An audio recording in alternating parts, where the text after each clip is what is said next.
We have the impression that we can understand people. We assume that simply by meeting someone, looking into their eyes, shaking their hand, we can get a grasp on who they really are, how they actually feel, and what their true intentions or motives are. We are convinced that a little bit of personal knowledge about someone gives us a big insight into their true character. Malcolm Gladwell, a journalist and author, showed us in his book Talking to Strangers what we should know about the people we don't know. His investigation about why we encounter so many problems when we interact with strangers. He was compelled to search for the underlying cause of our misunderstandings following the tragic death of Sandra Bland, a black woman who was pulled over by a white police officer because of a minor traffic infraction back in 2015. Bland should have been let off the hook with a simple warning. Instead, the encounter escalated until Sandra Bland was arrested and sent to jail, where she committed suicide a few days later. There were a lot of allegations related to racism and misconduct following Bland's suicide, but Gladwell believes that there is more to learn from the story. There is something fundamentally flawed with how we try to make sense of strangers that we encounter. Here are the top 7 lessons from Malcolm Gladwell's book Talking to Strangers. Lesson 1. Identify the first puzzle. Puzzle number 1. When we're talking to a stranger, why is it nearly impossible to tell when that stranger in front of us is lying to our face? We can't tell if we were being lied to based on their facial reaction and demeanor. Those factors are too unreliable to distinguish truth from lies. Lesson 2. Proceed to understanding the second puzzle. Puzzle number 2. How is it that meeting a stranger can sometimes make us worse at making sense of that person than that of not having met them? Why are we so terrible at knowing when strangers lie to us? And why are we in some cases even more prone to misreading a stranger after having met them? Gladwell illustrates in his book these problems with stories of Neville Chamberlain being deceived by Adolf Hitler and the CIA being deceived by double agents. Lesson 3. Learn the truth default theory.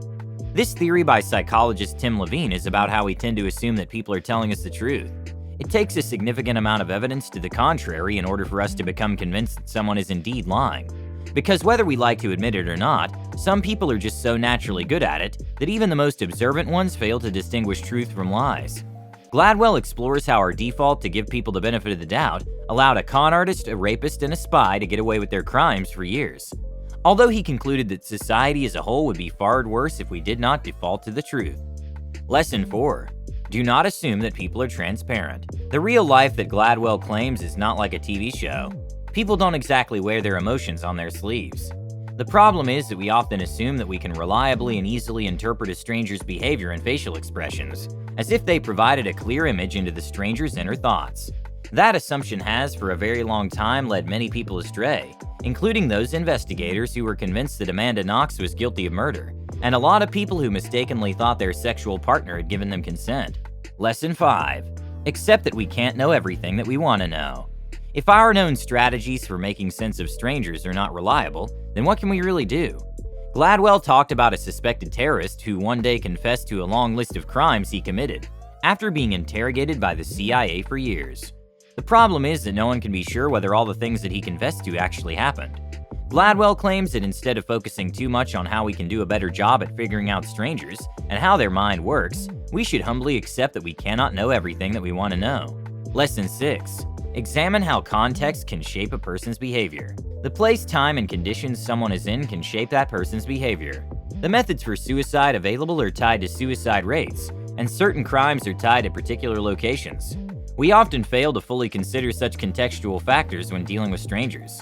In the final chapter of Gladwell's book, he returns to the story of Sandra Bland, noting the police officer's mistakes that were made during that disastrous encounter. He failed to default to truth, instead treating Sandra with suspicion. He failed to realize that Sandra's agitated demeanor did not really mean she was a criminal. He failed to consider anything about her mind. Lesson 7. Know the mistakes. Those stories about Sandra Bland, the CIA, and Chamberlain told in the book are the same kinds of fundamental mistakes that we, as a society, repeatedly make when talking with strangers.